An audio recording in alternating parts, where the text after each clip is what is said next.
चलो देखो स्टूडेंट्स, आज का अपना चैप्टर है केमिकल काइनेटिक्स। अपन ने इस चैप्टर की शुरुआत कर ली थी। अपन वापस से जो है इसको शुरुआत से रिपीट कर लेते हैं, ठीक है ना। जो अपना टॉपिक होगा फिर वहां से अपन शुरू करेंगे। देखो अब मैंने बताया था केमिकल का मतलब क्या होता है, केमिकल रिएक्शंस होता है। और काइनेटिक का मतलब होता है स्पीड या मोशन बोल दो आप, या ऐसे बोल दो रेट। क्लियर है क्या? देखो चैप्टर का नाम क्या है, केमिकल काइनेटिक्स। तो केमिकल काइनेटिक्स का मीनिंग क्या होता है? केमिकल का मीनिंग होता है केमिकल रिएक्शंस, और काइनेटिक्स का मीनिंग होता है स्पीड, रेट यानी मोशन। ठीक है, यानी अपन अगर केमिकल काइनेटिक्स की अगर बात करना चाहे तो इसकी मीनिंग क्या होता है, इसका मतलब क्या होता है? केमिकल काइनेटिक्स का मतलब होता है स्पीड ऑफ केमिकल रिएक्शन। क्या होता है? स्पीड ऑफ केमिकल रिएक्शन, यानी केमिकल रिएक्शन की कितनी स्पीड है, कोई रिएक्शन हो रही है वो कितनी स्पीड से हो रही है। क्लियर है क्या? तो केमिकल काइनेटिक्स का मतलब समझ गए क्या? यानी speed of chemical reaction, chemical reaction कितनी स्पीड से हो रही है, यह मोस्टली केमिकल काइनेटिक्स की मीनिंग होती है। अब यहां पर अपन स्पीड की बात नहीं करेंगे, अपन किसकी बात करेंगे? यहाँ पर रेट की बात करेंगे। क्लियर है क्या? रेट का मतलब होता है वेग। क्या होता है? जैसे मैं बात करूं रासायन का मतलब होता है रासायनिक अभिक्रिया, और बल गतिकी का मतलब क्या होता है? यही होता है स्पीड, यानी केमिकल रिएक्शन कितनी स्पीड से चल रही है, कितने दिनों में हो रही है, कितने सालों के अंदर हो रही है। यही मोस्टली अपन केमिकल काइनेटिक्स के अंदर स्टडी करते हैं। ठीक है, अब देखेंगे आप सबसे पहले यहां से आपने वो स्पीड तो आप समझ गए कि कोई चीज है कितनी स्पीड से चल रही है। मोशन का मतलब होता है कितनी यानी हलचल हो रही है किसी भी केमिकल रिएक्शन के अंदर, वो मोशन हो गई। अब आप रेट का मतलब नहीं समझ पाए, तो फिर अपन ने एक हेडिंग डाली थी रेट ऑफ रिएक्शन। क्या डाला था? रेट ऑफ रिएक्शन, यानी क्या कहा था इसको? अभिक्रिया। क्या कहा था? अभिक्रिया का वेग। अभिक्रिया का वेग का मतलब क्या हुआ? Rate of reaction. ठीक है ना? तो रेट ऑफ रिएक्शन अभिक्रिया किसे कहते हैं बताओ आप लोग? वेरी गुड, यानी यूनिट टाइम के अंदर रिएक्टेंट या प्रोडक्ट की कंसंट्रेशन के अंदर जो चेंजमेंट होता है उसको अपन क्या कहते हैं? रेट ऑफ रिएक्शन कहते हैं। ठीक है ना? किसे कहते हैं भाई बता? Rate of reaction.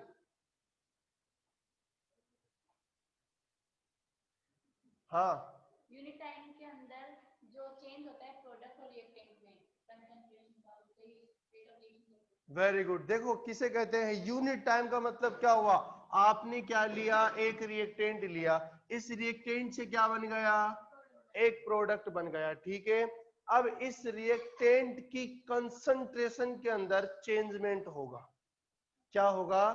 इस रिएक्टेंट की कंसंट्रेशन के अंदर चेंजमेंट होगा, और इस प्रोडक्ट की कंसंट्रेशन के अंदर भी चेंजमेंट होगा। या तो कंसंट्रेशन लो होगी या कंसंट्रेशन हाई होगी, मतलब या तो इंक्रीज होगी या डिक्रीज होगी, दो ही चीज हो सकता है। तो हमने मान लिया जब ये रिएक्शन शुरू हो रही थी उस टाइम रिएक्टेंट की कंसंट्रेशन कितनी मानी थी हमने? 100 मानी थी। ठीक है ना? यानी जब आपने केमिकल रिएक्शन को शुरू करवाया उस समय आपने जो रिएक्टेंट लिए हैं उन रिएक्टेंट की कंसंट्रेशन कितनी मान ली है? 100 मान ली। ठीक है, अब आपने जो रिएक्टेंट लिए हैं उन रिएक्टेंट को क्या करेंगे आप? मिक्स्ड करेंगे। समझ गए ना? क्या करेंगे रिएक्टेंट को? इसको बंद कर दो भाई। इन रिएक्टेंट को आप मिक्स करेंगे, तो मिक्स करने के बाद क्या होगा? देखो इसकी अमाउंट तो लो होगी, इसकी अमाउंट क्या होगी?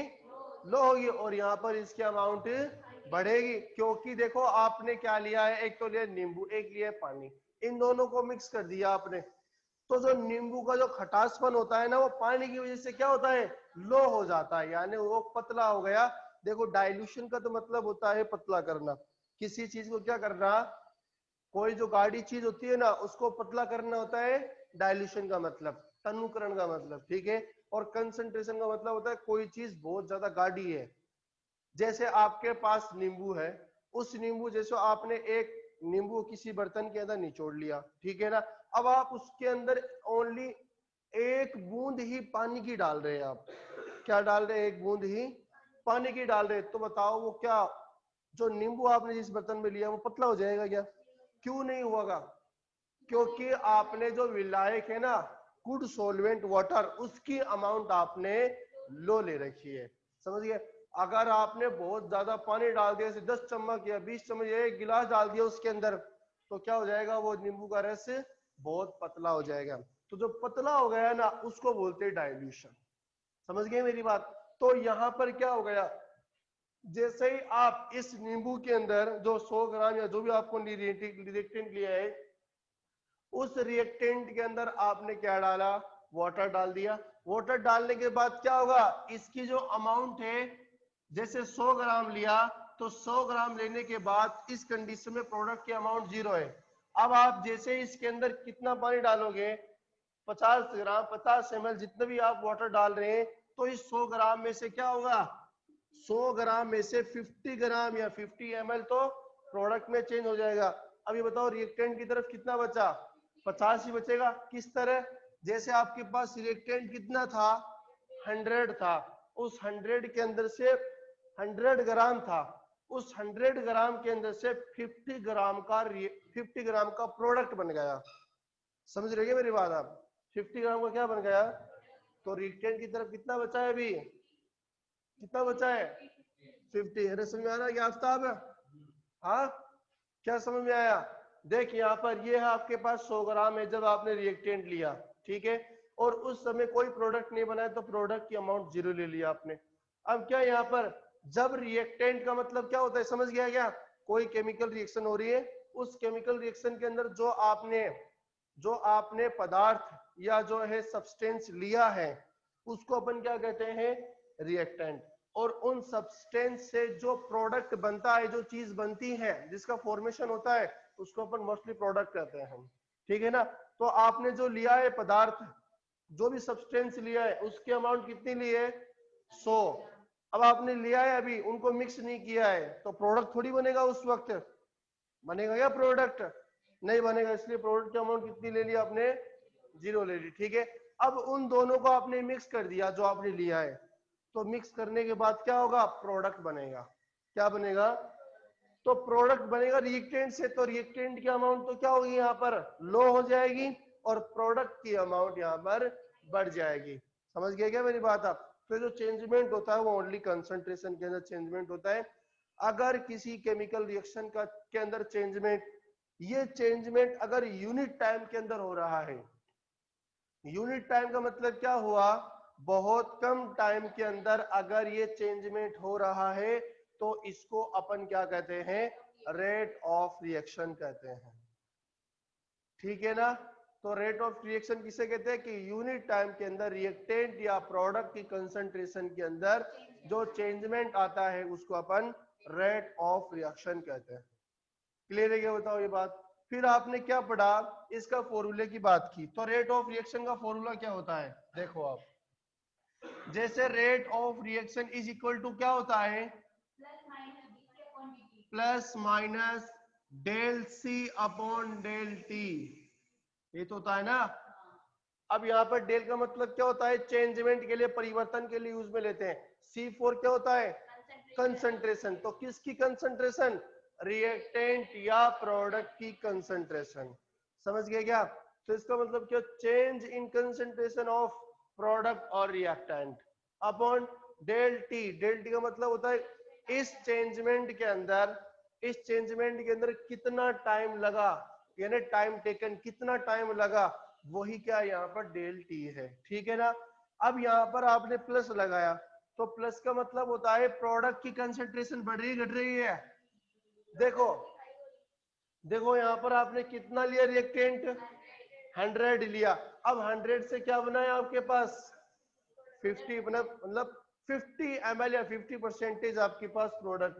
तो इसकी अमाउंट देखो, ये तो 0 से 50 में आ गया। हाँ साहब, क्या गया, 0 से 50 में आ गया, तो घटा है कि बढ़ा है, ये बढ़ा है ना। तो देखो ये प्रोडक्ट की अमाउंट ऑलवेज बढ़ती है हमेशा, इसलिए जो बढ़ रही है ना, इसलिए क्या लगाते हैं, इसके लिए अपन प्लस लगाते हैं।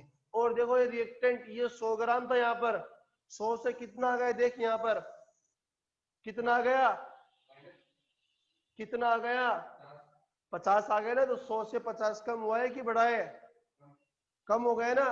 तो देख इस तरफ, प्रोडक्ट की कंसंट्रेशन तो ऑलवेज इंक्रीज होती है और रिएक्टेंट की कंसंट्रेशन ऑलवेज क्या होती है, हमेशा डिक्रीज होती है। पता चल गया है क्या आपको, ठीक है ना। चलो अब देखेंगे आप, ये इंक्रीज तो देखो इस तरीके से इंक्रीज हो रही है, तो ये किसके लिए है, ये प्रोडक्ट, सॉरी प्रोडक्ट के लिए है ना, प्रोडक्ट के लिए देखो बढ़ रही है ये। और रिएक्टेंट के लिए क्या आएगी, इस तरीके से रिएक्टेंट के लिए आएगी। और यहाँ पर आपको एक ऐसा टाइम मिलेगा, देखो यहाँ पर, जिसके अंदर रिएक्टेंट और प्रोडक्ट की कंसंट्रेशन इक्वल आएगी, इसको बोलते हैं अपन इक्विलिब्रियम, ठीक है ना। तो ये सारी बातें अपन ने पढ़ ली थी। अब अपन बात करते हैं, किसकी बात की थी अपन ने, केमिकल काइनेटिक्स। अरे किसकी बात की थी इसकी बात में, इसके बाद क्या, जी हाँ, थ्योरी थ्योरी तो लिखा दी ना बेटा।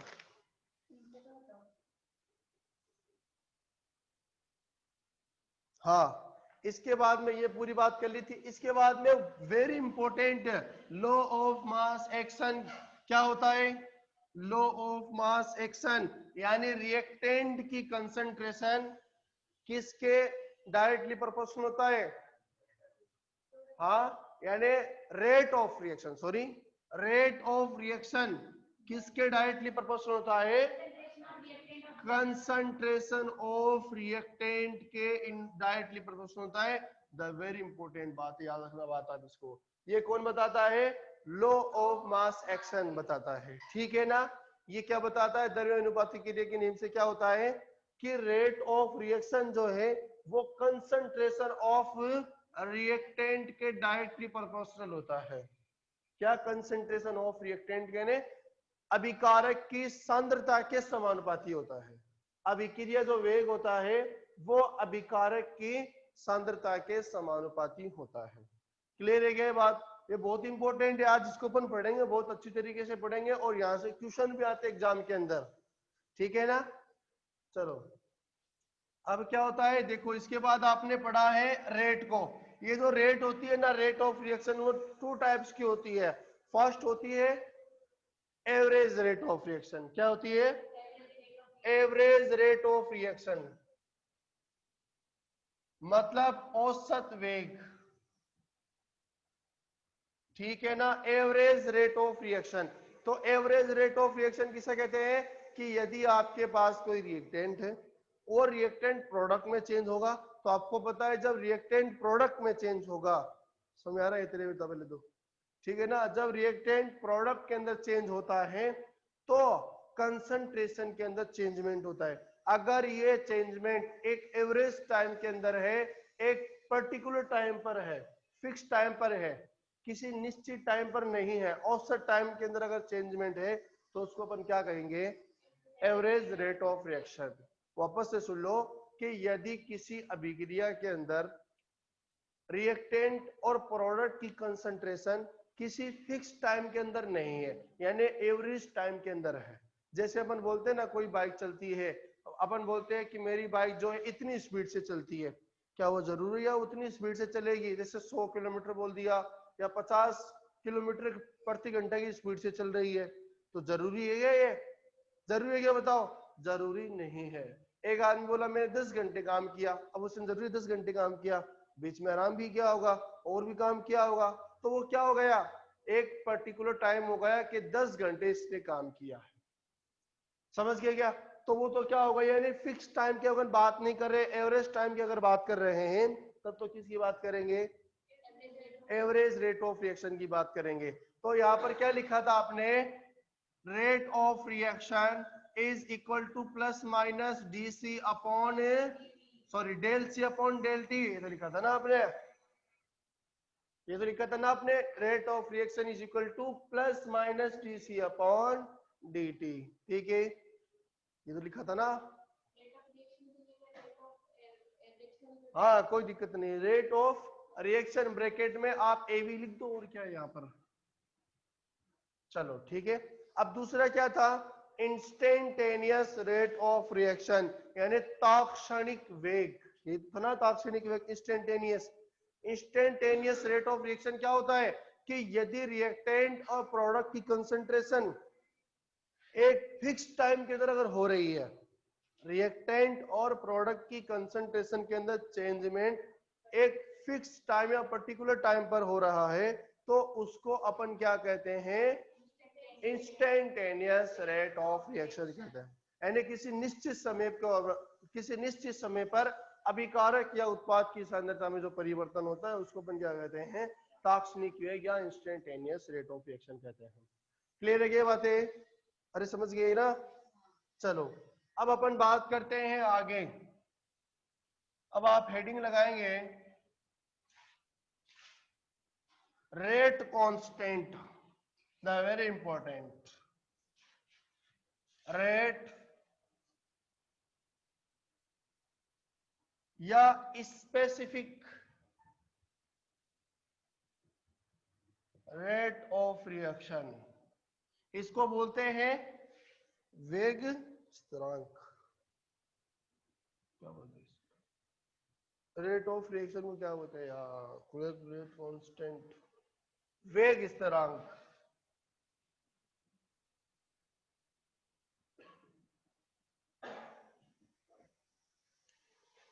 वेग स्थिरांक इसको जो है अपन कहते हैं ना, क्या होता है यार पता नहीं, भूल गया मैं तो। देखो रेट कांस्टेंट क्या होता है मैं आपको बताऊं, चलता है नहीं यार।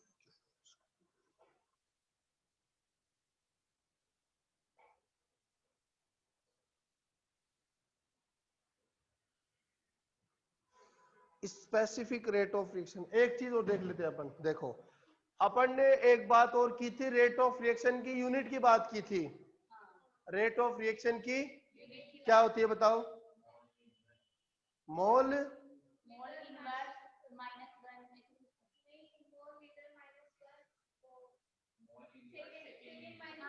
Very good, mole litre inverse बोलेंगे इसको, क्या बोलेंगे? Mole litre inverse second inverse, ठीक है ना? ये रेट ऑफ रिएक्शन की क्या होती है, यूनिट। कैसे निकालते? देखो कंसंट्रेशन की यूनिट होती है क्या, मोल लीटर इनवर्स। अपॉन अपन अपन नीचे क्या लिखा था, टाइम, और टाइम की यूनिट क्या होती है, सेकंड। सेकंड जब ऊपर जाएगा तो -1 में हो जाएगा, इसलिए क्या मोल लीटर इनवर्स सेकंड इनवर्स, ये रेट ऑफ रिएक्शन की यूनिट होती है। अब देखो आप,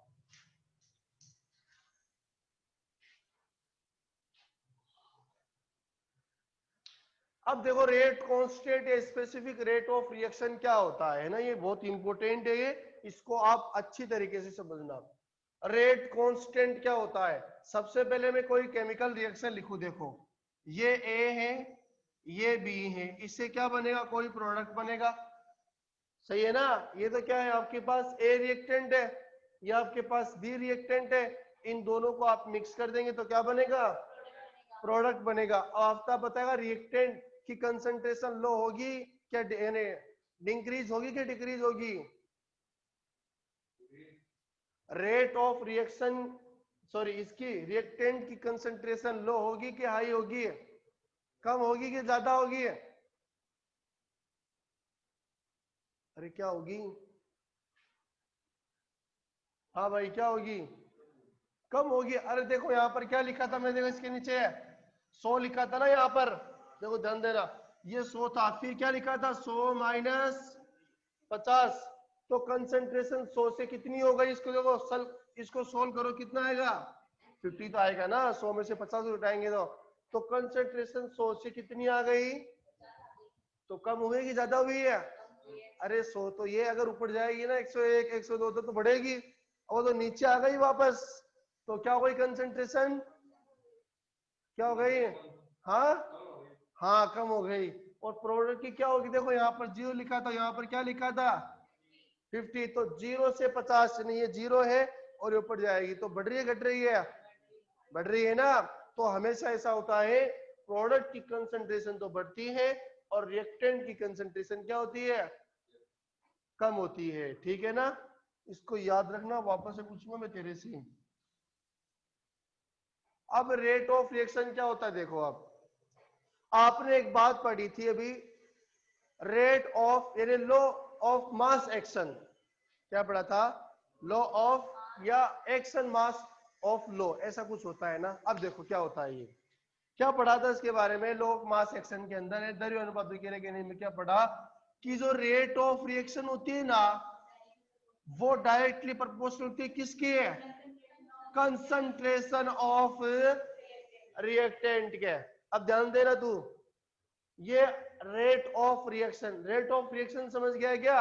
यानी यूनिट टाइम के अंदर रिएक्टेंट या प्रोडक्ट की कंसंट्रेशन के अंदर जितना चेंजमेंट आता है ना, क्या बोला कि रेट ऑफ रिएक्शन के अंदर, रेट ऑफ रिएक्शन यदि सॉरी क्या कहा कि रिएक्टेंट या प्रोडक्ट की कंसंट्रेशन में यूनिट टाइम के अंदर जो चेंजमेंट आ रहा है उसको अपन रेट ऑफ रिएक्शन कहते हैं। क्लियर है ये बात? ये अब ये कह रहे हैं कि वो जो रेट ऑफ रिएक्शन जितना भी आएगा वो किसके बराबर होगा? रिएक्टेंट की कंसंट्रेशन पे बराबर होगा। तो मैं बात करूं, रेट ऑफ रिएक्शन किस पे डिपेंड करता है, रिएक्टेंट पे कि प्रोडक्ट पे? रिएक्टेंट पे करता है, याद रखना बात हमेशा। समझ गए क्या? अरे समझ गए क्या मेरी बात? तो क्या कहा, रेट ऑफ रिएक्शन किसके डायरेक्टली प्रोपोर्शनल होता है? Concentration of reactant. ये आपने कहां से लिखा?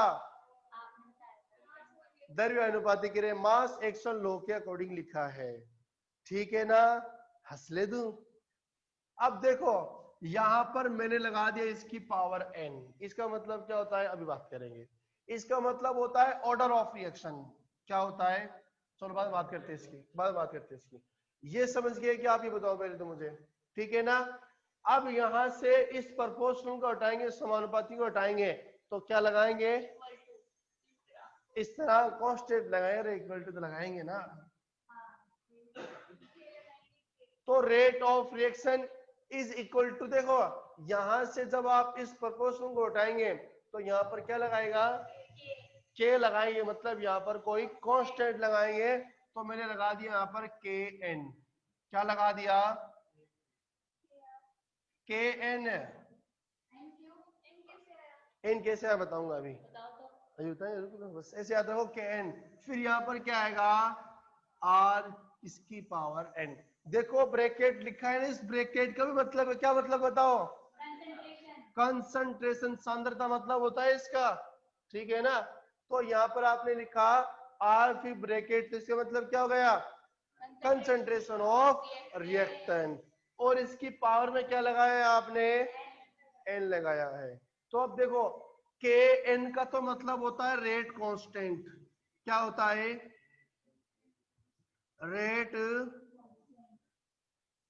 रेट कांस्टेंट होता है के एन का तो मतलब, ठीक है ना? और यहाँ पर आपने क्या लगाया है? एन लगाया है। एन का मतलब होता है ऑर्डर ऑफ रिएक्शन।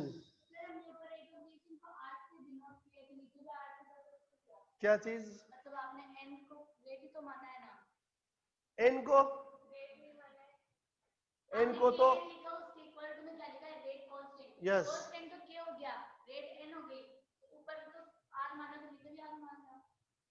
क्या बोल रहे हैं मैं समझ नहीं पाया। ऊपर आपने ना रेट को r माना है, रिएक्टेंट को यहाँ पर, हाँ। यहाँ पर नहीं उधर, अच्छा रेट ऑफ रिएक्शन, हाँ r माना है ना? अब नीचे आपने n माना है तो उसकी जगह हम r यूज कर सकते हैं? नहीं यूज कर सकते। क्यों? देखो यहाँ पर एन का तो कोई मीनिंग होता है। क्या होता है? मीनिंग। मीनिंग का मतलब यहाँ पर ये कौन से ऑर्डर की रिएक्शन है। अभी अपन पढ़ेंगे जीरो ऑर्डर की रिएक्शन, फर्स्ट ऑर्डर की रिएक्शन, सेकंड ऑर्डर की रिएक्शन, ये क्या होता है ऑर्डर, अपन बात करेंगे अभी इस टॉपिक के अंदर। बट आपको अभी इतना ध्यान रखना है कि के का मतलब होता है, के एन का मतलब रेट कांस्टेंट होता है, और एन का मतलब क्या होता है? ऑर्डर ऑफ रिएक्शन होता है। बस ये याद रखना है।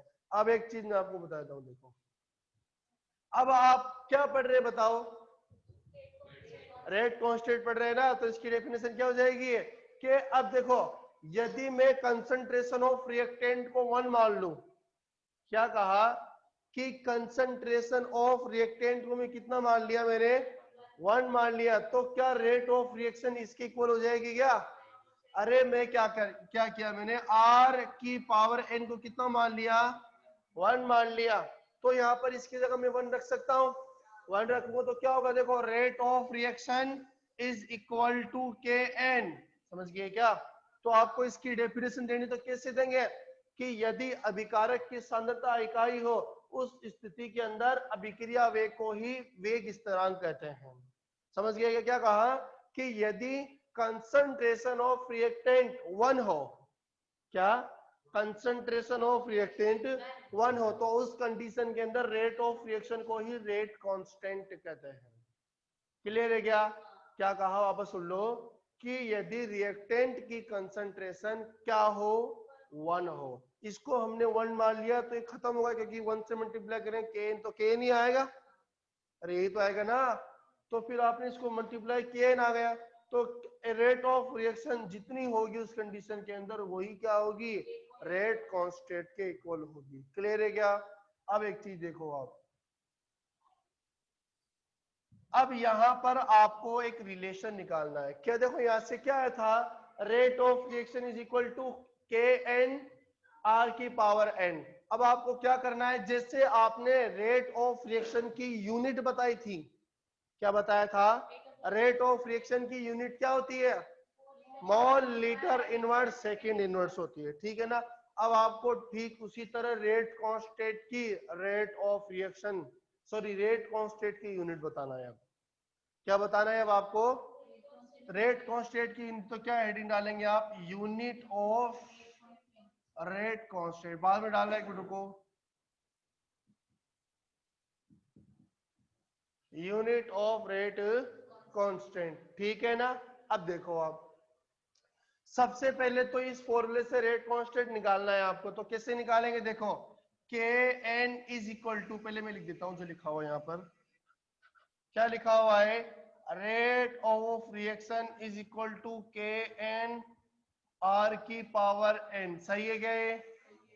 अब मुझे क्या चाहिए यहाँ पर, के एन चाहिए ना, तो के एन बराबर क्या हो जाएगा बताओ आप, ये आर ओ आर मतलब रेट ऑफ रिएक्शन है,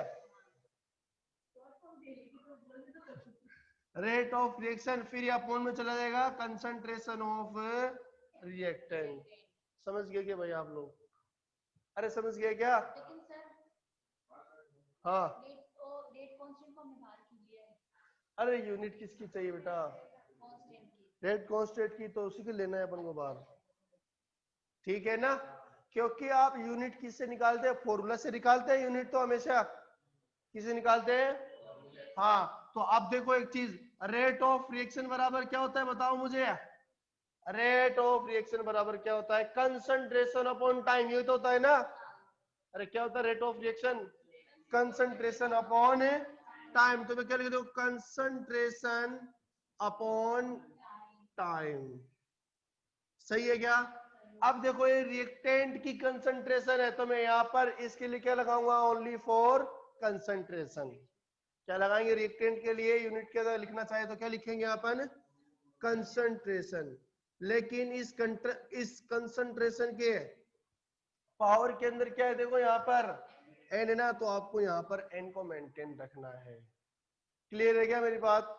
अब देखो, अब आप इस कंसंट्रेशन को ऊपर लेके जाएंगे तो क्या हो जाएगा, हाँ अरे मल्टीप्लाई कैसे होगा, ये जो पावर है ना प्लस की वो किस में हो जाएगा, माइनस में हो जाएगा, ठीक है ना। तो क्या होगा देखो यहां पर के एन बराबर K N is equal to concentration, फिर ये क्या है देखो, ये कंसंट्रेशन एन माइनस वन आ जाएगा, सॉरी एन माइनस एन आ जाएगा, मतलब समझ रहे हो क्या आप लोग। अरे देखो ये प्लस में है यहाँ पर पावर, जब आप इस भाग वाली संख्या को जो डिवाइडेड के अंदर होती है ऊपर लेके जाएंगे तो माइनस में हो जाती है, अरे नहीं पता है क्या।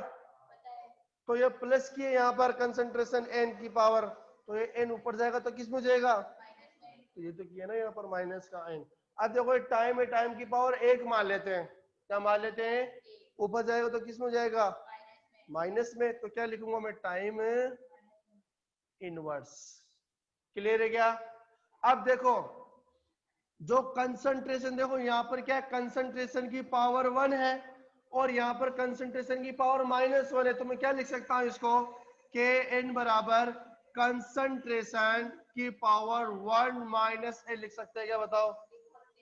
अरे बोलो भाई, n-1 लिख सकते हैं। और यहाँ पर क्या आएगा आपके पास, टाइम इनवर्स आ जाएगा। क्लियर है क्या ये? अब आपको पता है कंसंट्रेशन की यूनिट क्या होती है? अरे वो तो रेट ऑफ रिएक्शन की होती है, कंसंट्रेशन की पूछ रहा हूं मैं। क्या होगा? मोल लीटर इनवर्स होती है। क्या होती है? सांद्रता की यूनिट क्या होती है भाई? हाँ, तो फिर क्या है, 1 माइनस एन। टाइम की यूनिट क्या लिया था अपन ने वहां पर? सेकंड। तो यहाँ पर क्या लेंगे अपन? सेकंड इनवर्स लेंगे। क्लियर है क्या?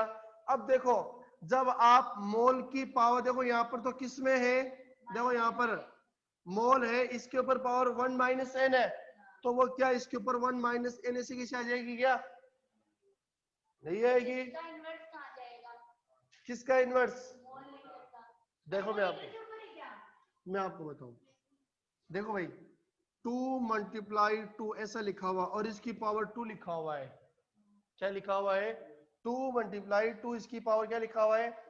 तो क्या मैं इसको इसे लिख सकता हूँ या 2 की पावर 2 मल्टीप्लाई 2 की पावर 2 लिख सकते हैं क्या, बताओ? हाँ, अगर नहीं समझा तो सोल्व कर लो। देखो 2 को 2 से मल्टीप्लाई करो 4 आएगा, फिर 4 का स्क्वायर करना है तो कितना आएगा? 16 आएगा। अब यहाँ पर भी कर लो, देखो 2 का स्क्वायर करेंगे 4 आएगा, यहाँ पर 2 का स्क्वायर करेंगे तो क्या आएगा? 4। तो 4 को 4 से मल्टीप्लाई करेंगे तो ये ऐसा रूल नहीं है क्या? ये 1 माइनस एन को आपने मोल से मल्टीप्लाई किया, ऊपर मतलब 1 है। देखो यहाँ पर कैसा मामला है, ऐसा मामला है यहाँ पर, ये है मोल की पावर 1 प्लस की 1 है यहाँ पर, और यहाँ पर 1 माइनस एन है, तो आप 1 को n माइनस 1 से मल्टीप्लाई करेंगे तो क्या आएगा? 1 माइनस एन तो आएगा ना। अरे ये हाँ, आपने ना वो एग्जांपल लिया था ना 2 into 2 वाला, है ना? उसमें आपने दोनों तरफ लिया था, लेकिन इसमें तो पहले से लीटर पे इन्वर्स है ना। अरे लीटर को क्यों देख रहे हो बेटा आप लोग? ओनली मोल को देखो आप, ओनली मोल को। मोल पे क्या है?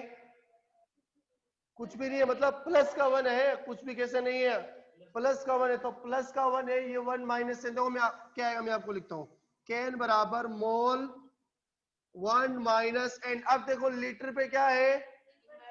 इनवर्स है, तो देखो आप ये -1 है, अब आप इसको जो है मल्टीप्लाई करना है 1 माइनस एन से। किन से मल्टीप्लाई करना है? 1 माइनस एन से। अरे आपको दिख रहा है क्या इस तरफ? अब इस -1 को 1 से मल्टीप्लाई करें तो क्या आएगा? माइनस के 1 आएगा ना, और इस माइनस के n को 1 से मल्टीप्लाई करना तो क्या आएगा? अरे माइनस माइनस प्लस हो जाएगा, तो प्लस का n आ जाएगा। तो क्या मैं इसको ऐसे लिख सकता हूँ या n+1, सॉरी n-1 लिख सकते हैं ना ये? अरे देखो आप इसको, ये यहाँ पर मोल n-1, ये समझ में आएगी नहीं आया? आगे कैसे आई है? अब क्या है, मैंने लिखा है इस n-1 को लीटर इनवर्स से मल्टीप्लाई करना है, मतलब आपको इस पावर से मल्टीप्लाई करना है, कुछ से और किसी से मतलब नहीं है। तो पावर पे क्या है? अरे -1 है ना, तो इस -1 को 1 माइनस एन से मल्टीप्लाई करना है। तो कैसे करेंगे? 1 को 1 से मल्टीप्लाई किया, क्या आया? 1 आया, लेकिन यहाँ पर माइनस है तो -1 आ जाएगा। साइन थोड़ी हटते मल्टीप्लाई के अंदर, नहीं हटते। फिर अब देखो -n को -1 से मल्टीप्लाई करना है, तो आएगा क्या? n, लेकिन ये माइनस और माइनस क्या हो जाएगा? प्लस हो जाएगा। तो n तो किस में आएगा? प्लस में, और -1 किस में आएगा? माइनस में। तो इसको मैं n-1 लिख सकता हूँ क्या? हाँ यस, इसलिए लिखा है इसको n-1। प्लस वाले को पहले लिख दिया, माइनस वाले को बाद में लिखा है, तो क्या है? तो यहाँ पर लीटर की पावर में क्या आएगा? n-1। फिर क्या आएगा आपके पास? Second inverse. ये बहुत ज्यादा इंपॉर्टेंट है, ठीक है ना? मैं कहूंगा फर्स्ट ऑर्डर के लिए आपको रेट कांस्टेंट लिखना है, तो यहां पर क्या कहा? First order. n का मतलब क्या है यहां पर? Order of reaction. क्या है? ऑर्डर ऑफ यही तो है ना यहाँ पर। अब मैं कहूं कि फर्स्ट ऑर्डर के लिए आपको रेट कांस्टेंट, देखो के एन बराबर तो क्या है, अरे के एन किसे कहते हैं भाई, रेट कांस्टेंट कहते हैं ना अपन के एन। तो फिर यहाँ पर क्या कहूंगा कि फर्स्ट ऑर्डर के लिए रेट कांस्टेंट लिखो तो एन की जगह आप क्या रखेंगे 1, कहेंगे जीरो ऑर्डर के लिए रखो तो एन बराबर 0 रखेंगे, कहेंगे एन बराबर 2 रखो सेकंड ऑर्डर के लिए तो क्या आएगा एन बराबर 2 आ जाएगा। क्लियर है क्या बातें? तो आप जो इसको लिखो, आप ऑर्डर ऑफ रिएक्शन, इसका मतलब होता है, क्या मतलब होता है इससे, ऑर्डर ऑफ रिएक्शन का मतलब होता है अभिक्रिया की कोटि।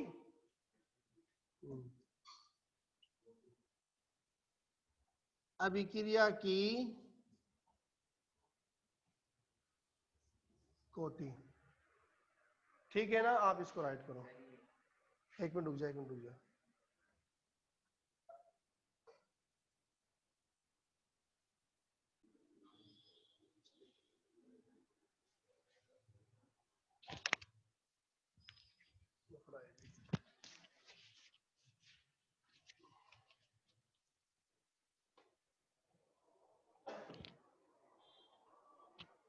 मार्कर कहाँ गया है? चलो हो गया ना ये। अब अपन बात करते हैं फर्स्ट ऑर्डर सेकंड ऑर्डर इनके यूनिट्स की। क्या पूरी बात करेंगे, बहुत लंबी बातें हैं, 1 घंटे का 2 घंटे में पूरा कंप्लीट होता है वो। फर्स्ट ऑर्डर सेकंड ऑर्डर क्या होता है, चलो उसकी बात कर लेते हैं ना, ये बोल रही है तो बात कर लेते हैं, क्या दिक्कत है। बट सबसे पहले आपको इसकी यूनिट की बात करें, क्योंकि यहाँ से यूनिट निकाल लेते हैं ना, फिर उसके बाद बात करते हैं, ठीक है। तो आप देखो सबसे पहले एन का मतलब तो समझ गए ना आप, क्या होता है ऑर्डर ऑफ रिएक्शन होता है। अब मैं बात करूं एन इज इक्वल टू 0, क्या बात किया मैंने, एन इज इक्वल टू 0, तो कौन सी ऑर्डर की रिएक्शन हो गई, 0 ऑर्डर रिएक्शन। क्या हो गई, 0 ऑर्डर रिएक्शन मतलब शून्य कोटि की अभिक्रिया, ठीक है ना। अब यहां पर n बराबर क्या रखना है आपको, 1 रख, सॉरी 0 रखना है, n बराबर क्या रखना है, दिख रहा है क्या तुमको? चलो तो क्या है, देखो के 0 बराबर क्या आएगा, मोल 1 माइनस 0 लीटर 0 माइनस 1, फिर क्या आएगा सेकंड इनवर्स। तो के 0 इज इक्वल टू क्या आ जाएगा, मोल, देखो यहां पर 1 माइनस 0 है तो 1 ही आएगा ना। अब उस 1 को चाहे लिखो या नहीं लिखो कोई दिक्कत नहीं है, तो क्या आएगा देखो मोल। अब लीटर माइनस 1 आएगा यहाँ पर, क्या आएगा, तो लीटर इनवर्स, फिर क्या आएगा उसके बाद में। अगर आपसे किसी ने पूछ लिया कि 0 ऑर्डर का रेट कांस्टेंट क्या होता है, तो क्या बताएंगे, मोल लीटर इनवर्स सेकेंड इनवर्स होता है। समझ गए क्या? और यही रेट ऑफ रिएक्शन की यूनिट होती है, वही रख दूंगा, ठीक है ना। तो रेट ऑफ रिएक्शन की यूनिट भी क्या होती है, mole litre inverse second inverse, और 0 ऑर्डर रिएक्शन की रेट कांस्टेंट भी क्या होता है, mole litre inverse second inverse होता है। क्लियर है क्या? अब मैं बात करूं n बराबर 1 की, किसकी बात किया मैंने, n बराबर 1, 1 का मतलब क्या हो गया, फर्स्ट ऑर्डर, 1 नहीं है, फर्स्ट ऑर्डर रिएक्शन, ठीक है ना। फर्स्ट ऑर्डर रिएक्शन, प्रथम कोटि की अभिक्रिया, ये तो शून्य कोटि की अभिक्रिया और ये प्रथम कोटि की अभिक्रिया, ठीक है। अब यहाँ पर आपको इसके अंदर n बराबर कितना रखना है, 1 रखना है, तो क्या होगा K1 is equal to mole 1 minus 1 litre 1 minus 1 second inverse. देखो यहाँ पर 1 तो पहले से ही है और आपने n इज इक्वल टू कितना रख दिया, 1 रख दिया, दिख रहा है क्या, तो 1 माइनस 1 आ जाएगा, ठीक है। फिर आपको n माइनस 1 है तो इस n की जगह क्या रख दिया आपने, 1 रख दिया, फिर ये 1 है तो 1 माइनस 1। अब देखो ये 1 माइनस 1 है, ये क्या है 1 माइनस 1, 1 माइनस 1 बराबर कितना आएगा 0, जिसके ऊपर पावर 0 होती है उसकी वैल्यू कितनी होती है 1, कितनी होती है, तो ये भी 1 हो गया यहाँ पर, तो मोल यहाँ से निकल गया, ठीक है ना, लिखते नहीं है। लीटर की पावर 0 और जिसकी पावर 0 वो भी क्या हो गया 1 हो गया, तो ये भी हट गया, तो क्या बचेगा सेकंड इनवर्स, तो K1 इज इक्वल टू क्या हो गया सेकंड, अरे मोल कहां से आएगा, अरे 1 हो गया उसकी वैल्यू, समझे कौन दे घड़ी ने, मोल n मोल 1 माइनस 1 है, तो मोल 1 माइनस 1, तो मोल की पावर 0 हो जाएगी,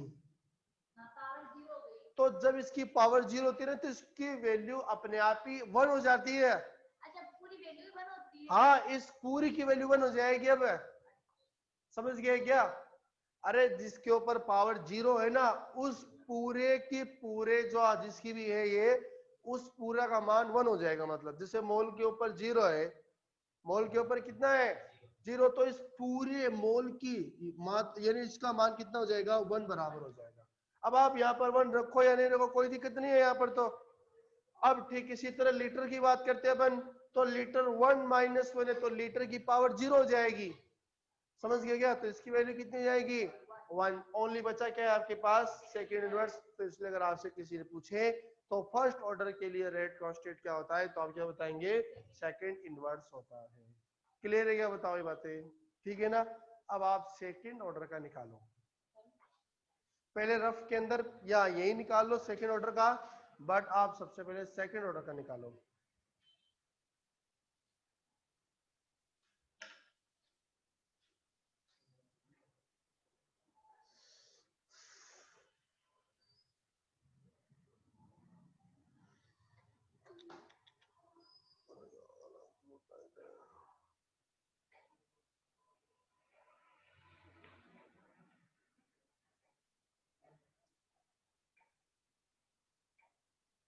क्या है सेकंड ऑर्डर का, ये क्या पेन रखा है भाई तूने ये, हाँ दिखा कहां से लेके आया, अरे सेकंड ऑर्डर का n बराबर 2 रखना है, देखो वहां पर जो ब्रैकेट में लिखा हुआ है ना वहां पर n बराबर 2 रखो, फिर क्या आ रहा है यूनिट बताओ मुझे, बिल्कुल सही है, तू दिखा क्या है यार, बोलना नहीं किसी को, मोल माइनस 1 लीटर, बोलने के लिए कहा है क्या बेटा, ले भाई पकड़, मत पहना कर इससे, क्या है कितनी आई बताओ, mole minus second inverse litre आ जाएगा, हाँ बता, मोल माइनस 1 सेकंड इनवर्स गलत है, हाँ मोल लीटर 1 और सेकंड इनवर्स, वेरी गुड, ये सही है, तो आपने बोला ना कि ना इसकी 1 होगी तो इसको हटा देंगे, 0 होगी तब हटाएंगे, चलो देखो अब यहाँ पर देखो आप, ये दिख रहा है ये तुझे, हाँ अब n बराबर कितना रखना है यहाँ पर 2 रखना है, तो देख यहाँ पर मोल 1 माइनस 2, फिर लीटर 2 माइनस 1, फिर सेकंड इनवर्स, सेकेंड इनवर्स, तो मोल देखो ये मोल आ गया 1 माइनस 2, तो कितना बचेगा -1 बचेगा, अरे देख इस तरफ ये जो दिख रहा है ना ये सूत्र होता है समझ लो फॉर्मूला, इस फॉर्मूले के बेस पे आप अपन ने निकाला है रेट कांस्टेंट की यूनिट, ठीक है ना, ऑर्डर की यूनिट निकाला है, तो यहाँ पर n बराबर सबसे पहले 0 रखेंगे तो जीरो ऑर्डर रिएक्शन के लिए रेट कांस्टेंट आ जाएगा, फिर n इज इक्वल टू 1 रखेंगे तो फर्स्ट ऑर्डर के लिए रेट कांस्टेंट आ जाएगा, अब n बराबर 2 रखा है तो सेकंड ऑर्डर के लिए क्या आएगा रेट कांस्टेंट आएगा, तो यहाँ पर देखो मैंने n इज इक्वल टू कितना रख दिया 2, यहाँ पर भी 2 रख दिया, तो देखो ये 1 माइनस 2 है तो कितना आएगा यहाँ पर -1, ये लीटर है देखो लीटर, ये इसके ऊपर प्लस का 1 आएगा, सही है क्या, और ये प्लस चाहे लिखो मत लिखो कोई दिक्कत नहीं है, तो इसको अब इसके ऊपर पावर 0 आती है ना तभी हट जाता, लेकिन इसके ऊपर पावर कितना आया है 1, तो इसको हटाना नहीं है बेटा, ठीक है ना, फिर क्या आएगा सेकंड इनवर्स दिया जाएगा। ठीक है क्या? तो आप इसको लिखो, इस वाले को लिखो आप पोर्शन को। अरे इसको लिख ले रहे यार।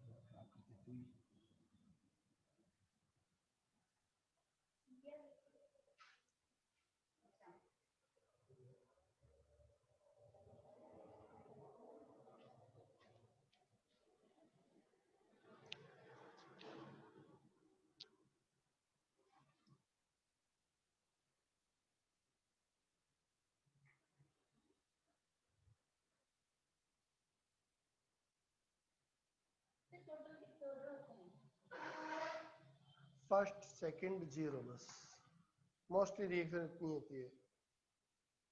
और भी होते हैं वैसे 1/2, 3/2, 3/4 ऐसे बहुत सारे होते हैं, बट आपको वहां फ्रैक्शन वैल्यू में नहीं जाना है।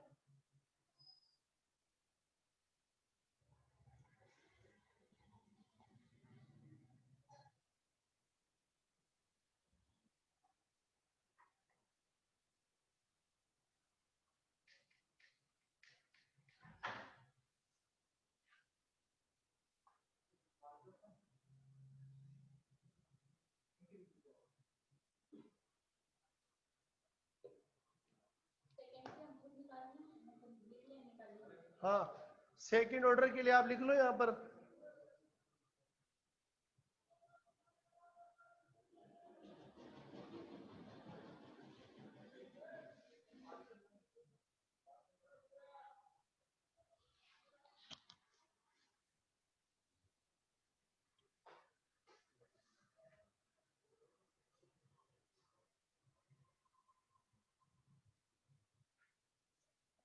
याद हो गया क्या?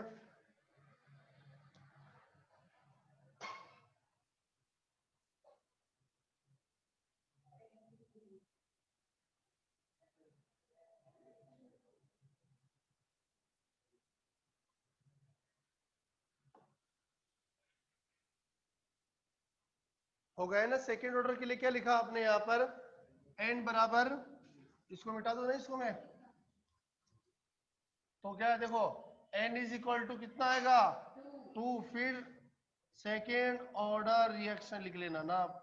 फिर क्या आएगा? K2 is equal to mole 1 minus 2 litre 2 minus 1 second inverse. तो क्या देगा? K2 is equal to mole -1 litre inverse second inverse. चलो, ये चैप्टर बहुत आसान है ना?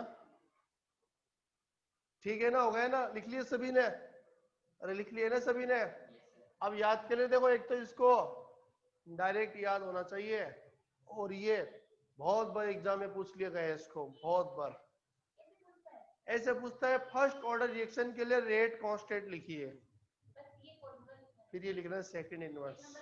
1 नंबर का आता है, बहुत बार एग्जाम में आया है। या आपको दे देता है कोई भी वैल्यू कि ये फर्स्ट ऑर्डर के लिए रेट कांस्टेंट है, ऐसे दे दिया आपको। क्या दे दिया? 4 × 10⁻⁻5 सेकंड इनवर्स, ये दे दिया कि कोई केमिकल रिएक्शन है, उस केमिकल रिएक्शन की rate of reaction 4 × 10⁻⁻5 second inverse है। तो बताओ इस रिएक्शन के लिए रेट कांस्टेंट क्या होगा? तो क्या होगा बताओ? वापस से सुनो, कोई केमिकल रिएक्शन है, उस केमिकल रिएक्शन के लिए रेट कांस्टेंट की वैल्यू इतनी दे रखी है 4 × 10⁻⁴। किसकी वैल्यू दे रखी है? रेट कांस्टेंट की, मतलब Kn की वैल्यू दे रखी है। अब आपसे पूछा है ऑर्डर ऑफ रिएक्शन क्या होगा, तो इसका देखो यूनिट, देखो क्या लिखा हुआ यहाँ पर यूनिट। सेकेंड यूनिट किसकी होती है? K1 की, मतलब ऑर्डर ऑफ रिएक्शन फर्स्ट आएगा। हाँ, ये 2 साल पहले सवाल क्वेश्चन पूछा गया था। ये क्या पूछा? रेट कांस्टेंट की वैल्यू दे दी, इसके आगे क्या लगा दिया? सेकंड इनवर्स लगा दिया, और ये पूछ रहा है कि रेट, और सॉरी ऑर्डर ऑफ रिएक्शन क्या होगा। अरे ये वैल्यू दे दी और ये वैल्यू देके पूछ रहा है कि ऑर्डर ऑफ रिएक्शन क्या होगा। तो आप इसकी यूनिट देख के बताना सेकंड इनवर्स है।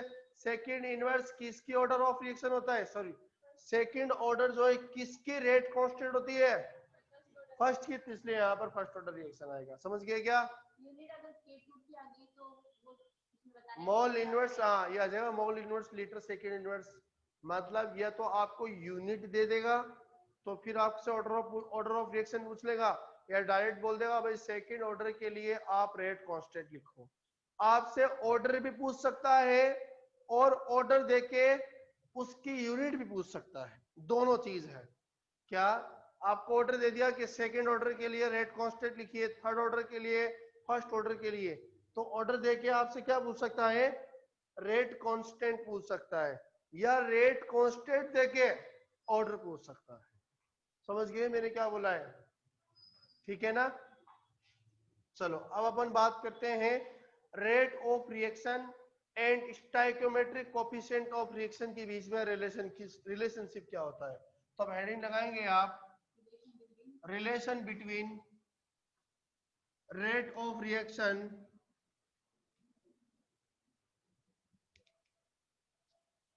relation between rate of reaction and stoichiometric coefficient, stoichiometric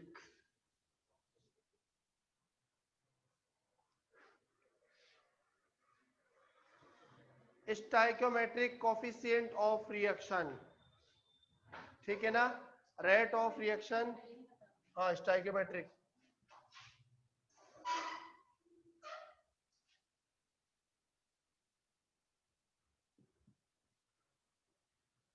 stoichiometric coefficient,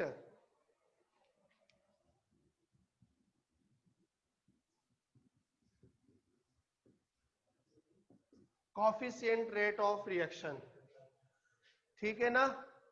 relation between, हाँ हाँ एक मिनट रुको, relation between rate of reaction and stoichiometric coefficient of reaction, stoichiometric coefficient of reaction. हाँ लिखो भाई, आप लोग लिखेंगे नहीं, अभिक्रिया वेग और स्टाइकियोमेट्रिक गुणांक,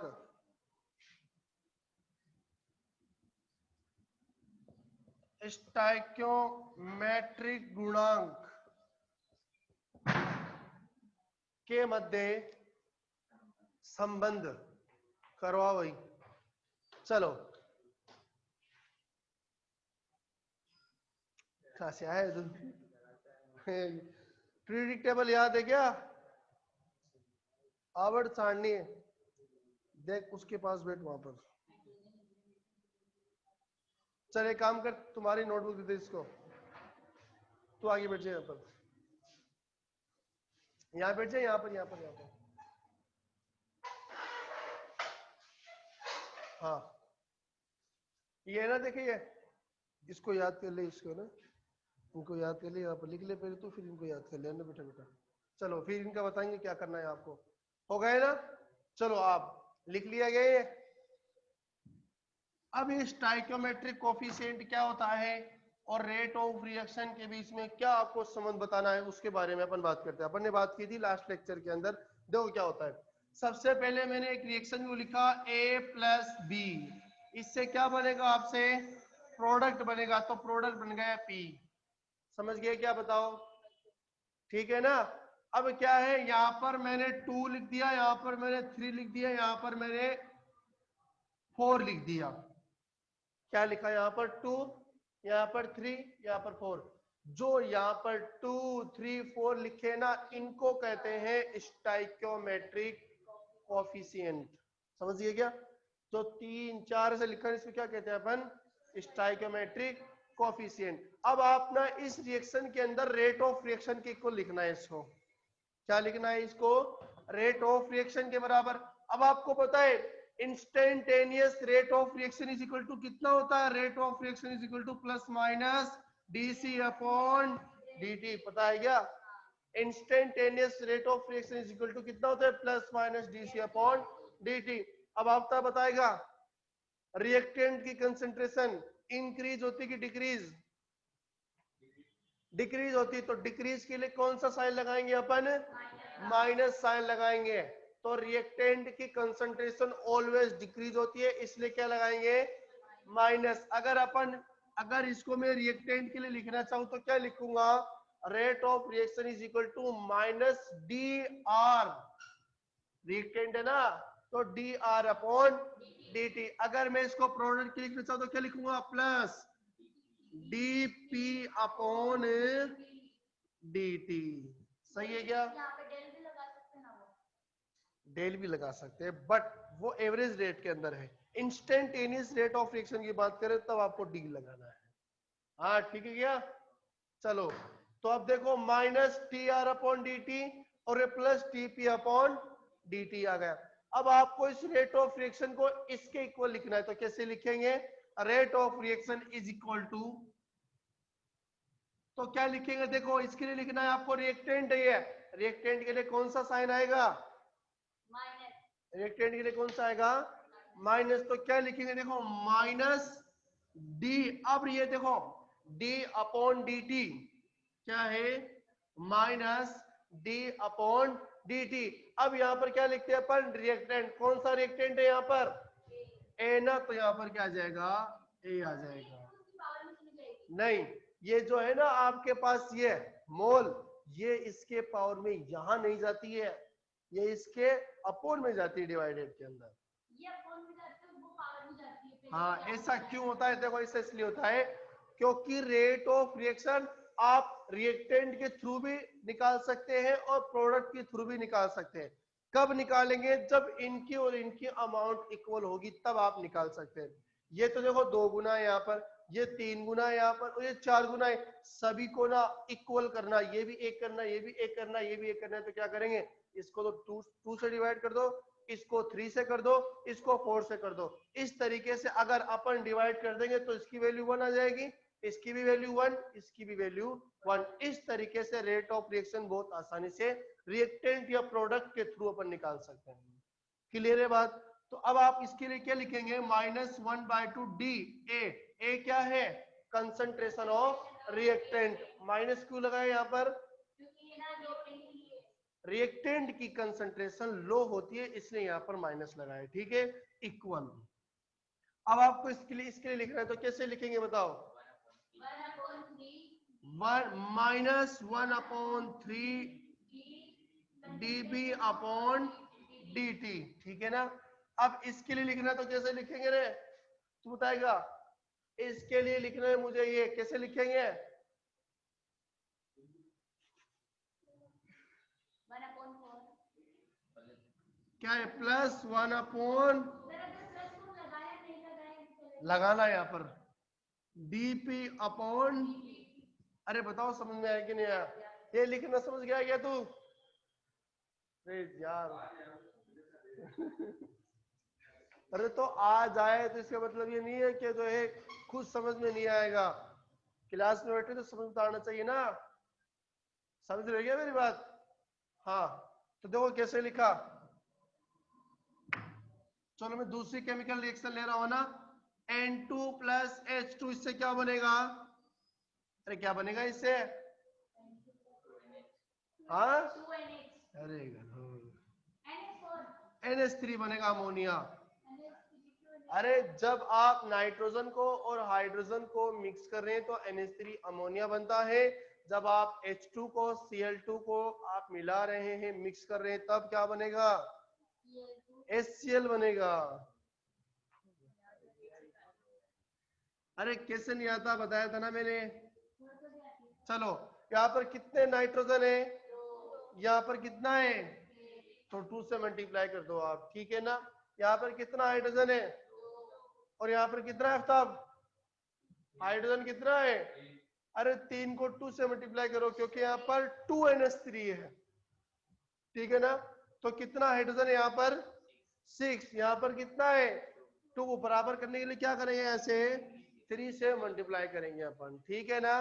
तो ये आ गए आपके पास केमिकल रिएक्शन। यानी जब आप इसके लिए रेट ऑफ रिएक्शन को निकालेंगे तो आपको क्या करना है? इस रिएक्शन को बैलेंस करना है, सबसे इंपॉर्टेंट बात है। समझ गए क्या? इनके स्टाइकोमेट्रिक कोफिशिएंट के बारे में आपको इसकी जानकारी होना बहुत जरूरी है, तभी आप रेट ऑफ रिएक्शन निकाल सकते हैं, अन्यथा रेट ऑफ रिएक्शन नहीं निकाल सकते। लास्ट ईयर क्वेश्चन यही आया है 2 नंबर या 1 नंबर के अंदर, ठीक है ना, यही आया बिल्कुल। अब आपको इसके लिए लिखना है रेट ऑफ रिएक्शन, कैसे लिखेंगे? रेट ऑफ रिएक्शन बराबर, अब तो बताएगा देख, सबसे पहले रिएक्टेंट की कंसंट्रेशन लो होती है, तो लो के लिए क्या लगाएंगे अपन? माइनस। क्या लगाएंगे? माइनस। तो सबसे पहले देखो रिएक्टेंट के लिए क्या लगाना है? माइनस। समझ गए क्या? अब क्या करना है, देखो d अपॉन डी टी ये लिखना है। क्या लिखना है? d upon D T. अब डी सी अपन लिखते हैं डी आर। देखो यहां पर क्या लिखा हुआ है? आर का मतलब क्या होता है? रिएक्टेंट। क्या होता है? अब यहाँ पर सबसे पहला कौन सा रिएक्टेंट है? अरे कौन सा है? N2 है ना, तो यहाँ पर क्या लगाएगा तू? ब्रैकेट के अंदर N2 लगाएगा। समझ गया क्या? बता, समझ गया क्या? अब यहाँ पर देख, यहाँ पर कुछ लिखा हुआ है क्या? 2 4 5 कुछ नहीं लिखा हुआ है ना, तो यहाँ पर कुछ भी नहीं आएगा, ठीक है। अब क्या करना है? इक्वल करना है। अब ये भी रिएक्टेंट है, क्या है ये? रिएक्टेंट। रिएक्टेंट के लिए कौन सा साइन लगाते हैं? क्या लगाते हैं? माइनस। तो यहाँ पर माइनस आ जाएगा। सुना रहे हैं सुफियान? ठीक है ना। अब क्या देखो d अपॉन डी टी यहाँ पर ही मैंने लिख दिया। अब यहाँ पर रिएक्टेंट कौन है? अरे 3/4 से मतलब नहीं, रिएक्टेंट कौन है? H2 है ना, तो यहाँ पर क्या लगा देंगे अपन? H2 लगा दिया। अरे तू रुक तो। अब देखो यहाँ पर ये है 3, ये है स्टाइक्योमेट्रिक कोफिशिएंट। स्टाइक्योमेट्रिक कोफिशिएंट हमेशा डिवाइड के अंदर जाता है। कहां जाता है? डिवाइड में। तो डिवाइड का मतलब 1/3 आ जाएगा। समझ गया क्या? अगर यहाँ पर 5 होता तो क्या करता? 1/5 लिख देता। यहाँ पर 7 होता तो 1/7 लिख। जैसे यहाँ पर कितना है देख, बी के साथ में कौन है? अरे बी के साथ में कौन है? 3 ने। देखो ये बी, इसके साथ में क्या लिखा? 1/3 लिखा। समझ गया क्या? यहाँ पर कौन है? ए के पास में कौन है? देख यहाँ पर 2, तो 1/2 रखा। समझ गया क्या? समझ गया क्या? इक्वल। अब प्रोडक्ट के लिए लिखना है तो कैसे लिखेंगे? प्रोडक्ट के लिए कौन सा साइन आएगा पहले तो बता। प्रोडक्ट के लिए क्या आएगा? प्लस के माइनस? प्रोडक्ट की कंसंट्रेशन क्या होती है? हाई, मतलब इंक्रीज होती है। इंक्रीज हो गई तो प्लस साइन आएगा ना, फिर प्लस लिखा, वही d अपॉन डी टी। सही है क्या? अब यहाँ पर प्रोडक्ट कौन है? NH3 है, तो आपने क्या लिखा यहाँ पर? NH3। अब ये देखो यहाँ पर 2 है ना, तो ये डिवाइड में जाएगा 1/2। ये लिखना आपको आना चाहिए। क्लियर है ये बातें? तो बहुत इंपॉर्टेंट बात है, ठीक है ना। चलो अब आप इसमें कुछ बातें लिख लो। आप रेट ऑफ रिएक्शन और स्टाइकियोमेट्रिक कोफिशिएंट के अंदर कुछ बातें आप लिख लो।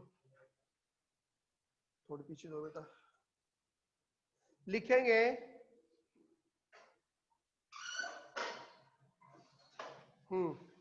लिखेंगे आप इसमें, पहले आप लिख लेंगे। Rate of reaction is determine, rate of reaction is determined by using, rate of reaction is determined by using any reactant or product, any reactant or product, but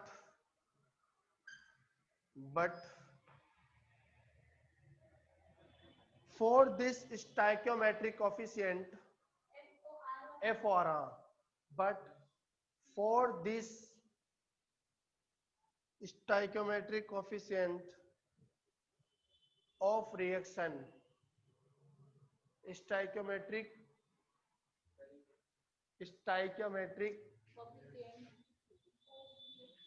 stoichio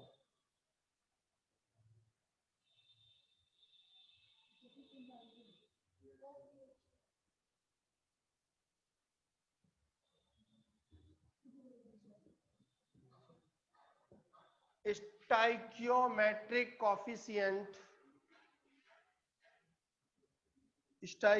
coefficient of reaction must be noun kn or wn noun kn or wn noun जानकारी must be noun ठीक है ना क्या लिखा के N O W N यानी क्या है हाँ नो होता है हाँ सुनो लेकिन क्या लिखा है आपको रेट ऑफ रिएक्शन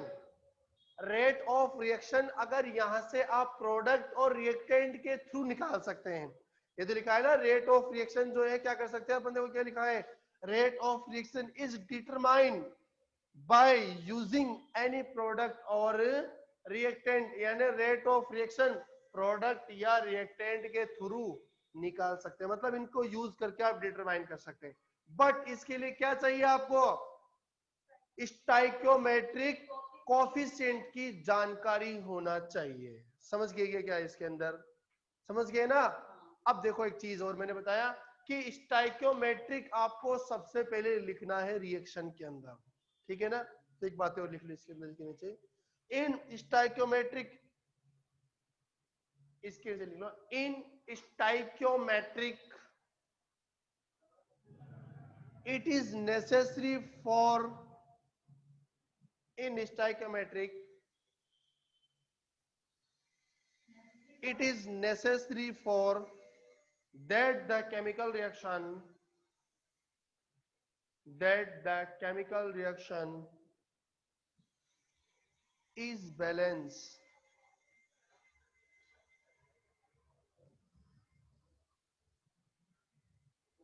क्या है केमिकल रिएक्शन के लिए जो है आपको यानी केमिकल रिएक्शन को बैलेंस करना बहुत जरूरी है नेसेसरी है यहाँ पर तभी आपको क्या है स्टाइकियोमेट्रिक का पता चल सकता है अन्यथा पता नहीं चलने वाला है समझ गए क्या तो आप रिएक्टेंट या प्रोडक्ट किसके थ्रू भी रेट ऑफ रिएक्शन को डिटरमाइन कर सकते हैं दूसरी बात स्टाइकियोमेट्रिक के लिए आपको केमिकल रिएक्शन को बैलेंस करना जरूरी है ठीक है ना बैलेंस कैसे करते हैं रिएक्टेंट की तरफ जितना अमाउंट है उतना ही अमाउंट प्रोडक्ट की तरफ आना चाहिए जैसे यहाँ पर नाइट्रोजन कितना है यहाँ पर 2 तो यहाँ पर कितना आना चाहिए 2 एक था पहले कितना था पहले यहाँ पर 1 लेकिन इसको कितने से मल्टीप्लाई किया 2 से मल्टीप्लाई किया इसलिए यहाँ पर कितने हो गए 2 हो गए अब ये देखो यहाँ पर हाइड्रोजन कितना था 2 अब यहाँ पर 2 को 3 से मल्टीप्लाई करें कितना हाइड्रोजन हो गए 6 तो इसलिए यहाँ पर इसको कितने से मल्टीप्लाई करना है 3 से मल्टीप्लाई करेंगे तो 6 हाइड्रोजन हो जाएगा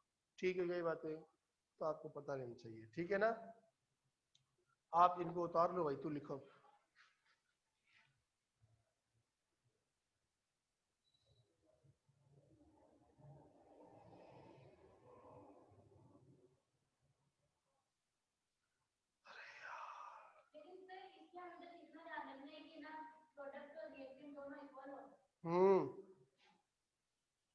प्रोडक्ट और रिएक्टेंट ऑलवेज इक्वल होना चाहिए अगर इक्वल नहीं है तो यहाँ पर डिवाइड करके जो है आप इसकी अमाउंट को लिखेंगे भाई आप अभिक्रिया का वेग अरे पैर में दर्द हो रहा है यार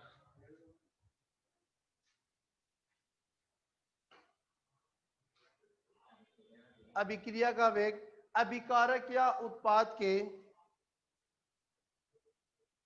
अभिकारक या उत्पाद के किसी भी पद द्वारा ज्ञात कर सकते हैं अभिक्रिया वेग अभिकारक या उत्पाद के किसी भी पद द्वारा ज्ञात कर सकते हैं लेकिन इसके लिए हमें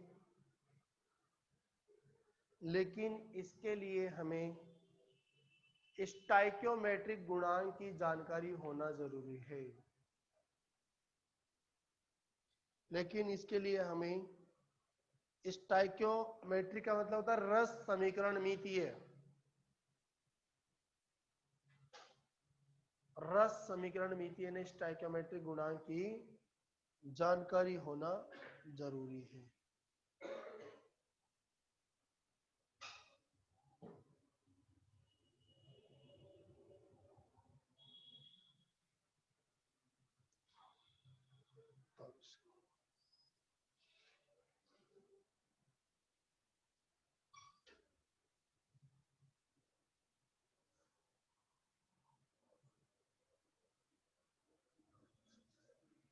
पानी खत्म हो गया यार।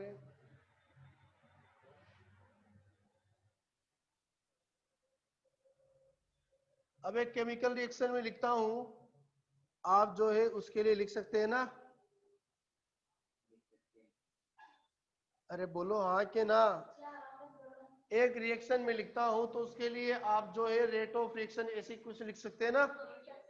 हाँ तो बिल्कुल लिखो 2N2O5 2N2O5 यहां से बनेगा NO2।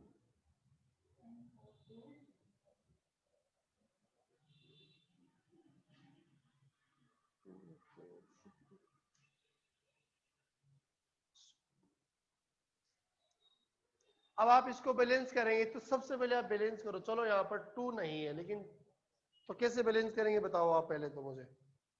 अरे सबसे पहले करना क्या, रिएक्शन आ गई उसको बैलेंस करना है पहले तो। ये तो लिखा है ना स्टोइकियोमेट्रिक, अगर आपको चाहिए तो सबसे पहले आपको क्या करना है, केमिकल रिएक्शन को बैलेंस करना नेसेसरी है, जरूरी है। तो पहले आप इस रिएक्शन को बैलेंस करो। तो कैसे करेंगे, चलो पहले आप करो फिर बताता हूँ आपको। पहले आप ट्राई करो क्या करना है। अरे यहाँ पर जितने नाइट्रोजन है ना उतने नाइट्रोजन यहाँ लिखो, जितने ऑक्सीजन यहाँ उतने ऑक्सीजन यहाँ लिखो, आ जाएगा अपने आप ही। पहले 2 से मल्टीप्लाई करो, फिर 3 से, फिर 4 से, फिर 5 से, ऐसे हो गया क्या?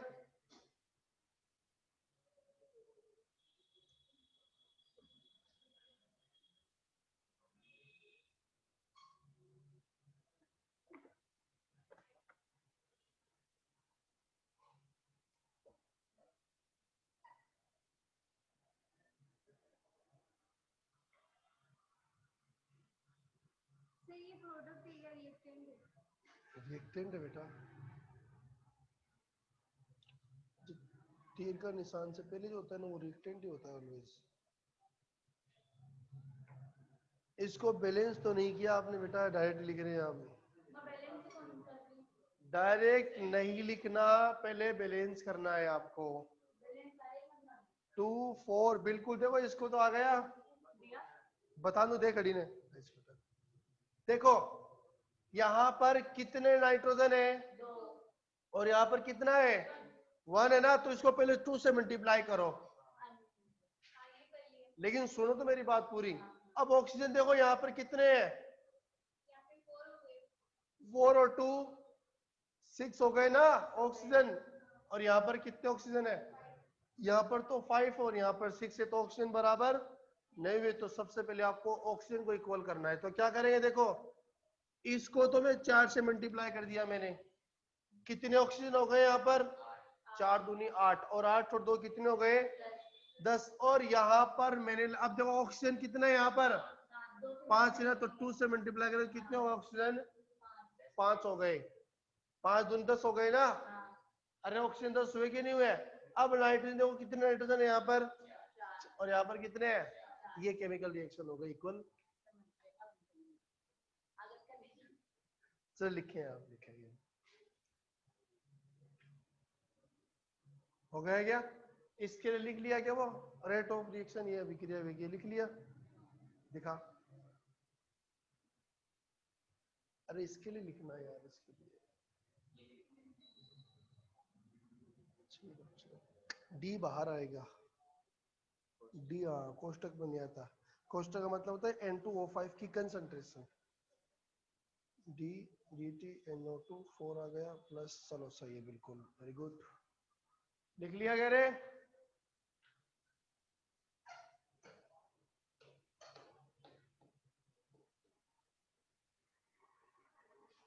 अरे ऐसा कोई है क्या समझ में नहीं आ रहा है, समझ आ रहा है क्या माइंड।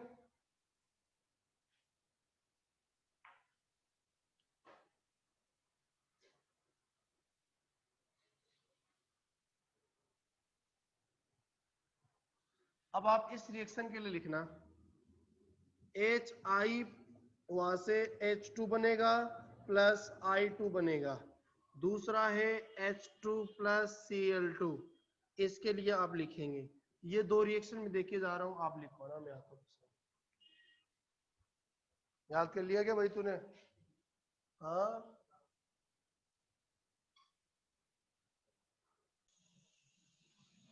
चलो लिखिए आप question. In following reaction rate of reaction is 2 multiply 10 की पावर -4।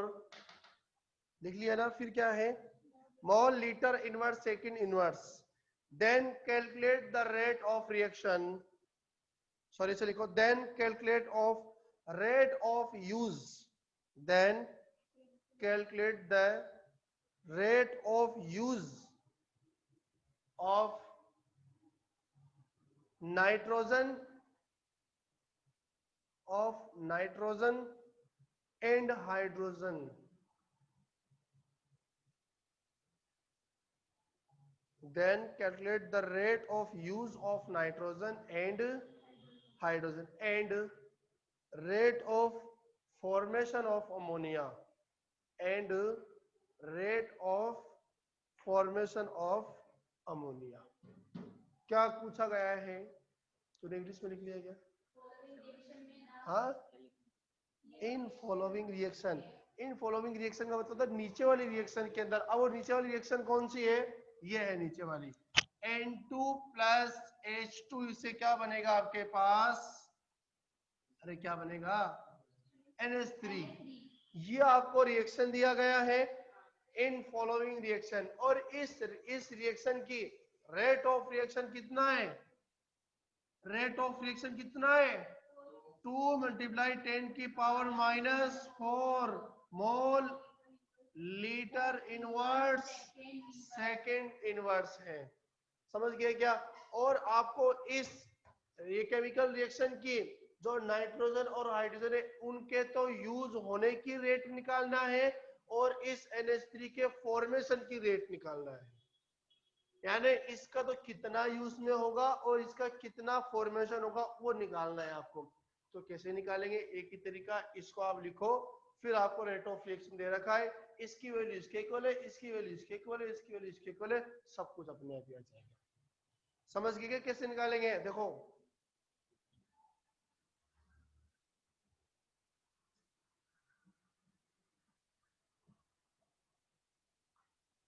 सबसे पहले आपको केमिकल रिएक्शन दे रखा है। कौन सी केमिकल रिएक्शन है?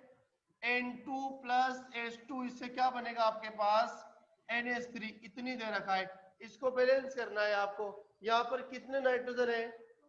2। यहाँ पर कितने नाइट्रोजन है? 1 तो है ना, तो 2 से मल्टीप्लाई करेंगे यहाँ से अपन। तो 2 से मल्टीप्लाई करेंगे तो यहाँ पर कितने नाइट्रोजन हो गए? 2 हो गए। अब हाइड्रोजन देखो 3 दूनी 6 हो गए ना, यहाँ पर हाइड्रोजन कितने हैं? 3 है, तो 3 से मल्टीप्लाई कर दो, ठीक है ना।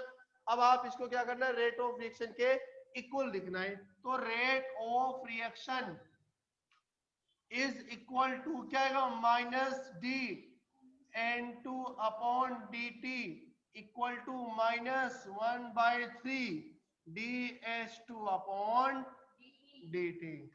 ठीक है ना। फिर क्या आएगा? बराबर +1/2 dNH3 अपॉन, अरे आसान है ना बहुत। अब क्या दे रखा है आपको एग्जामिनर ने? रेट ऑफ रिएक्शन दे रखा है। क्या दे रखा है? Rate of reaction. इसकी वैल्यू इसके इक्वल है, इसकी वैल्यू इसके इक्वल है और इसकी वैल्यू, और सारी वैल्यू इक्वल। देखो यहाँ पर है, इक्वल तो है ना। ये भी एक है, ये भी एक है और ये भी एक है। समझ में आया कि नहीं आया? अब आपको क्या दे रखा है? देखो सबसे पहले यूज ऑफ ये निकालना है। यूज ऑफ क्या करना है आपको? नाइट्रोजन। यानी नाइट्रोजन का कितना यूज होगा वो आपको निकालना है सबसे पहले। तो कितना यूज होगा देखो, रेट ऑफ रिएक्शन। अब वो नाइट्रोजन वाला पद, नाइट्रोजन वाली टर्म्स कौन सी है? ये तो है ना, -dN2 अपॉन dt। इसकी इक्वल है कि नहीं? देखो ये इसके इक्वल है ना, तो ये इसके इक्वल आ गई। अब आपको पता है रेट ऑफ रिएक्शन कितनी है? 2 × 10 की पावर -4 बराबर -dN2 अपॉन, मतलब फॉर्मेशन की जो रेट आएगी वो कितनी आएगी? 2 × 10 की पावर -4 आएगी। पता चल गया है क्या? अरे पता चल गया है ना। इस सॉरी यूज की दर, यूज की रेट आ गई। अब आपको क्या निकालना है? यूज ऑफ हाइड्रोजन, हाइड्रोजन का यूज कितना होगा उसकी रेट निकालना है आपको, rate use of hydrogen nitrogen. अब देखो रेट ऑफ रिएक्शन जैसे इसके इक्वल थी, क्या इसके भी इक्वल है क्या? बिल्कुल इसके भी इक्वल है। तो कैसे आएगा देखो, rate of reaction is equal to -1/3 upon dt upon D, sorry ds two upon dt आ जाएगा। अब आपको पता है रेट ऑफ रिएक्शन कितना रिएक्शन के लिए है, 2 इंटू 10 की पावर -4 बराबर -1/3 dH2 अपॉन, अब आपको किसके लिए निकालना है, H2 के लिए। यहाँ पर 1/3 तो 1/3 को ऊपर हो जाएंगे तो कितना हो जाएगा, इसको आप क्रॉस मल्टीप्लाई करेंगे ना तो 3 को किससे मल्टीप्लाई करेंगे, 2 से, तो क्या आएगा 6 इंटू 10 की पावर -4 बराबर -dH2 अपॉन dt। तो अब देख सकते हो आप यहाँ पर तो 3 गुना यूज में लिया गया है, 3 गुना है ना ये, और यहाँ पर कितना है 1 गुना। तो इस रिएक्शन की जितनी रेट ऑफ रिएक्शन आएगी वो तो N2 के बराबर होगा, और इस रिएक्शन की जितनी रेट ऑफ रिएक्शन आएगी उसकी 3 गुना वो H2 के यूज होने की दर आएगी। तो यहाँ पर देखो ये 3 गुना आएगा। देखो रेट ऑफ रिएक्शन कितना है, rate of reaction, rate of reaction कितना है 2 × 10 की पावर -4 है, ठीक है ना। तो यहाँ पर रेट ऑफ रिएक्शन कितनी है 2 × 10 की पावर -4, फिर यहाँ पर भी 6 × 10 की पावर -4, 3 से 2 को मल्टीप्लाई कर लेंगे, ठीक है ना। अब आपको किसका निकालना है, फॉर्मेशन ऑफ अमोनिया NH3 निकालना। तो कैसे निकालेंगे बताओ आप लोग, कैसे निकालेंगे, वही rate of reaction is equal to, देखो इसके इक्वल आ जाएगी वो, अरे जो निकालना है ना उसकी टर्म को रेट ऑफ रिएक्शन के इक्वल लिख दो, बस अपने आप आ जाएगा। जैसे आपको इसका निकाला था तो इसके इक्वल लिख दिया, इसका निकाला था इसके इक्वल लिख दिया, इसका निकालना है आपको तो इसके इक्वल रख देंगे, ठीक है ना। तो फिर क्या आएगा +1/2 dNH3 upon dt, rate of reaction कितना है 2 × 10 की पावर -4 बराबर +1/2 dNH3 अपॉन, 2 को आप ऊपर ले, हाँ 2 को ऊपर लेके जाए तो क्या हो जाएगा 4 × 10 की पावर -4 बराबर प्लस dNH3 अपॉन, ये लास्ट इक्वेशन आया। पता चल गया कि ये कैसे निकालना है आपको, अरे पता चला कि नहीं चला। रेट ऑफ रिएक्शन को बराबर रखो जो पूछा गया है, फिर उसके थ्रू रेट ऑफ रिएक्शन आप बताएं। अगर यहाँ पर कोफिशिएंट है तो उसको मल्टीप्लाई करवा दो, नहीं है तो वो रेट ऑफ रिएक्शन के इक्वल हो जाएगी, ठीक है ना। अब यहाँ पर देखो, यहाँ पर 1 और ये 3 है, यहाँ पर तो ये तो लिया गया है 25%, समझ गए क्या, और ये कितने परसेंट लिया गया है 75%। तो कितना परसेंटेज आपने रिएक्टेंट लिया 100, और ऑलवेज 100% लेते हैं। अब आपने 25% अमोनिया, 25% नाइट्रोजन, 75% हाइड्रोजन, इन दोनों को मिक्स करेंगे। मिक्स करने के ऊपर यहाँ पर क्या बनेगा 25% ओनली प्रोडक्ट बनेगा, और 25% से 50% यहाँ पर प्रोडक्ट बनेगा, 50% ऐसे हवा में उड़ जाएगा। समझ गए कि बताओ क्या हुआ यहाँ पर। तो अब देखो, अब यहाँ पर इतना यूज में लिया गया है, इस रिएक्शन की रेट ऑफ रिएक्शन कितनी आई 2 × 10 की पावर -4 आई।